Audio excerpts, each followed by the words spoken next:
Today we're going to do something utterly terrifying on the piano. Certainly I'm utterly terrified, and probably you should be as well, because what we're going to do is dig into the messy, unpretty reality of piano practice. Now, if you've been learning the piano for just a little while, maybe a few months, maybe a year or two, especially if you're self-teaching, you've probably noticed that there is a disconnect between what you often see in YouTube piano tutorials, including mine, and then what happens when you take that stuff to your own piano. Okay, because you'll be watching a YouTube tutorial and the presenter will be like, hey, play this chord. Sweet, now play this chord. Oh yeah, just practice that a few times and you'll have a great sound. And you take that to your own piano and you're like, what? How do I make this work? It's hard enough trying to work out the chords that presenter is playing, but then trying to get that flow, trying to get that sense of musicality is super difficult. And that is a big problem, okay? Because that effect, which is real and universal, plays into the classic problem that adult learners have with the piano, in that it's so easy to get into a spiral of self-doubt. Because when that stuff, when those cool chords or whatever they are, turn out to be difficult and there seems to be no obvious journey to making them sound cool, often your first thought is, well, maybe I'm no good at this. Maybe I should give up. Maybe I should take up, crochet instead. No offense to anyone who happens to like crochet. But the thing is, the thing I want to demonstrate today, and I'm going to demonstrate it, I'm going to kind of put my neck on the line here, is that is almost universal. That experience of struggle, of difficulty, is almost universal. Yes, there are a small number of people who can sight read anything. Yes, there are a small number of people who can improvise anything, do everything brilliantly, but they are small in number, okay? Most people, including a lot of professionals, most professionals actually, have to work hard at stuff, especially when things are kind of out of their comfort zone. So what I'm going to do today is play through the thing that I'm currently working on. This actually started, the whole idea for this video came from a project we ran last week in my Patreon community, which I'll talk about shortly. But for that, I started practicing this, which is Prelude number 5 from the Well-Tempered Clavier, first book of the Well-Tempered Clavier by J.S. Bach.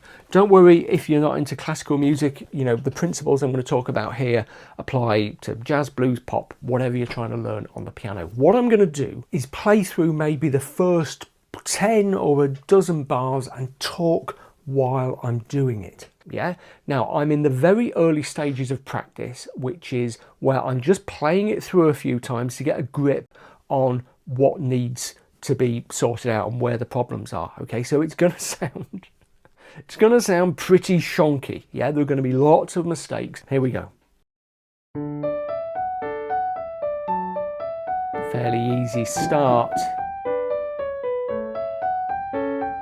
Okay, not bad. Dun dun da da, and got that finger right. Da da da dun dun da da dun da da da. First melon dun da da dun da da da dum bum ba dum dun da da. First thing to notice is how much I'm singing. G sharp, bum bum ba da, G natural, dun thumb under. Notice how I'm talking to myself about specific things I need to do.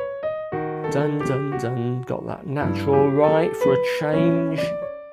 Dun dun, but not that one, not that sharp. Dun dun dun dun da da. And again, I can't stress enough really how much the singing helps. Dun da da, getting into the weeds of lots of accidentals. Dun da dun dun dun da da da dun da da dun dun da. I'm not remotely getting any sort of articulation or expression in yet. I'm just trying to get my head around the actual notes. Okay, bar 12, let's wrap up there. Think about some of the stuff that I was doing there. Yeah, I was talking quite a lot and that put me off a little bit, but not too much. It would have sounded like that if I wasn't talking. It was a little bit unnatural in some ways, in that I was not stopping and starting probably as much as I normally would. Okay. when I got kind of into the weeds in the second quarter there of those accidentals and my fingers kept going wrong, probably I would have stopped. I would probably have got my pencil out, made a note, and maybe even sort of circled that section, come back and look at this, fix that. But I didn't that time. I just kind of drove on through. So the main job I was doing there was familiarising myself with it, but also signposting bits that I knew were going to need particular practice, okay? Because this is the most important thing about musical practice that so many beginners miss. You need to practice the hard bits, okay? It sounds ridiculous, but it's absolutely true. So many people, what they do is just this. They just play over and over and over and through and through. And as you get better and better, as you will, what happens is that you're essentially spending a lot of time playing bits, practicing bits that you don't find too difficult. And what you could be doing is taking that time and saying, I'm just going to work on this difficult bit from bars 9 to 14. And in the time it took you to do one playthrough of the whole thing, you could do that difficult section sort of 5 times. You know, you'd be using your time much more efficiently. You then have to kind of stick it together at the end, of course, but so much more efficient way of practicing. So what I'm doing on a kind of scouting run, as they're sometimes called like this, is flagging those sections, what's tricky. I'm also getting a general feel for how this piece works, kind of getting it, as pianists often say, kind of getting it under my fingers. Notice that I was singing a lot. This is such a useful thing to do, whatever genre you're working in, and I think at whatever level. Playing the piano is a fundamentally unnatural activity, okay? Singing is a fundamentally natural activity. So if you sing when you're reading the music, somehow, magically, it slightly bridges the gap between the naturalness of the music and the unnaturalness of playing the piano keyboard. Like I said, this thing started life, not the Prelude, but this exercise started life as a challenge in my Patreon community. We have a Discord server there, and at the start of last week we said, hey, you know, post a video at the start of the week, anyone who wants to join in, and post one at the end of the week to show how you've got on. And I thought I'd join in, and I posted my first video, but then didn't get much chance to practice it, so my after video wasn't that much better. But loads of people did really well and said they really benefited from it. If you're interested in my Patreon community, do check it out, patreon.com/Bill Hilton. You can sign up for free, but there are paid memberships which give you a higher level of access. Obviously there's the Discord chat. You get complimentary access to my piano packs. There's loads of exclusive videos, podcasts, articles, PDFs, tons of stuff like that, and it's really great value as well. So do head over to patreon.com/Bill Hilton and check that out. So something that's really important to understand about this is that it is cognitively difficult, okay? It's got to be a challenge, and if you feel that when you're practicing in this way, if it feels like a struggle, that's good, because that's when you're making improvements.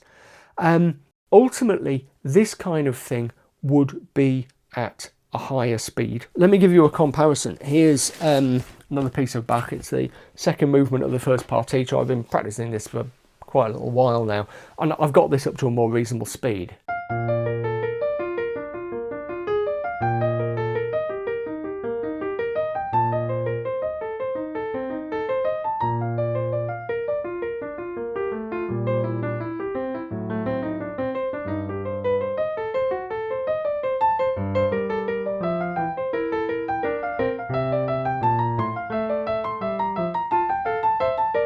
And it kind of continues in that vein. I'm not even playing it as fast there as some people play it, yeah? But that's the kind of speed I want the Prelude to get to. So try this kind of approach for yourself. Accept the messiness. Go in embracing the fact that it's going to be difficult, embracing the fact that it's going to sound horrible.